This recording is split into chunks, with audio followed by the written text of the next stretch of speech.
Bonjour, Jules vous présente le jeu du diable de Netflix ou le tic-tac-toe. Le jeu du diable sur Netflix, vous l'avez peut-être déjà vu, les parties. Alors, c'est un morpion, le tic-tac-toe. Il faut aligner 3 de ces pions verticalement, en diagonale ou horizontalement. Alors, peu importe qu'il y ait un pion, 2 pions, 1 ou 3 pions, peu importe la hauteur des colonnes, car ici, on va pouvoir faire des colonnes. Un joueur, à son tour de jeu, va pouvoir placer ou un pion, ou 2 pions, ou 3 pions, les uns sur les autres. Je ne peux pas poser 2 pions et un pion à côté. Si je pose 3 pions, c'est sur la même, ou si j'en pose 2, c'est sur la même case. Donc, imaginons par exemple qu'ici, on ait 2 pions violets et un pion bleu. Eh bien, je ne peux pas poser 2 pions jaunes dessus, parce que on ne peut pas faire une pile de plus de 3 pions. Alors, lorsqu'on pose, imaginons qu'il y ait un pion ici, eh bien, violet va devoir poser 1, 2 ou 3 comme il veut, mais sur une case adjacente. Il n'a pas le droit ici, ni ici, ni ici, ni ici, ni ici, ni ici, ni ici. Une case adjacente, c'est une case qui touche une autre case où il y a un pion, qu'elle soit en diagonale, verticale ou horizontale. Peu importe.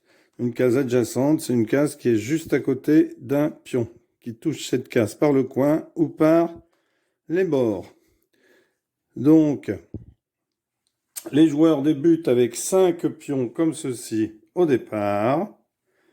Et je vous dis qu'on peut en mettre 1, 2 ou 3, donc maximum 3 sur une colonne. Enfin, sur une case, pardon, sur une pile. Voilà, donc pas grand-chose d'autre à savoir pour ce jeu, si ce n'est que, eh bien, il faut faire attention à la stratégie des autres, mais comme beaucoup d'autres jeux. Alors, on va faire une petite démonstration de jeu.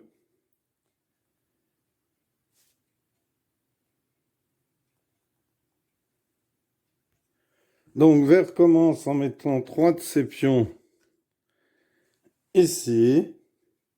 C'est ensuite ici, on tourne dans le sens des aiguilles d'une montre, à jaune d'en mettre 2. Violet décide d'en mettre 1 par-dessus. Bleu a 5 pions, donc il décide d'en prendre 2 et de les mettre ici. Vert décide de se mettre ici pour se préparer 2 cases. Donc jaune décide de prendre ses 3 pions et de les mettre ici pour empêcher vert. Violet décide, il peut se mettre ici s'il veut, mais lui décide d'en prendre 2 et de les mettre ici. Alors bleu doit empêcher déjà vert de jouer. S'il n'en met que 2, vert en met 1, donc il a gagné. Donc bleu met les 3. Alors vert va devoir empêcher violet de mettre ses 2 pions ici.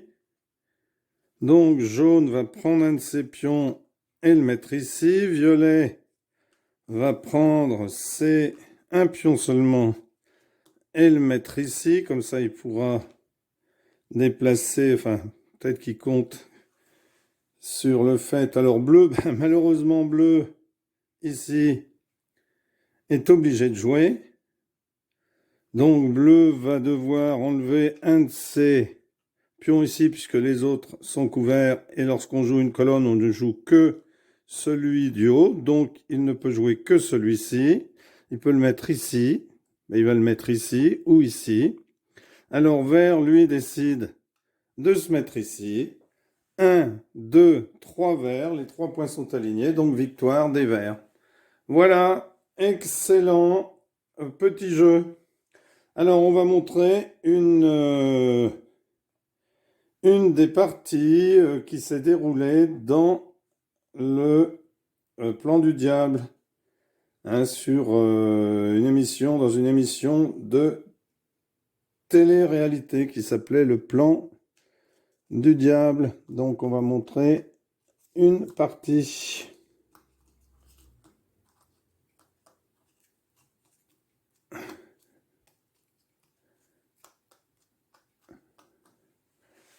Voilà, donc ici, vert a commencé par se mettre ici.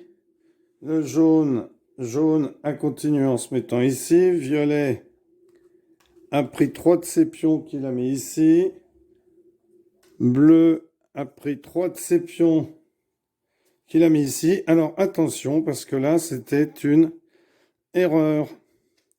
Hein, erreur dans la partie. Car il n'avait pas le droit de mettre ses pions ici, dans la mesure où il n'y avait aucun pion adjacent dans la case d'à côté. Bon, ça n'avait pas été dit par les autres joueurs, donc ils avaient continué. Voilà, et bien écoutez, merci d'avoir suivi cette vidéo et à bientôt pour une nouvelle vidéo. Au revoir.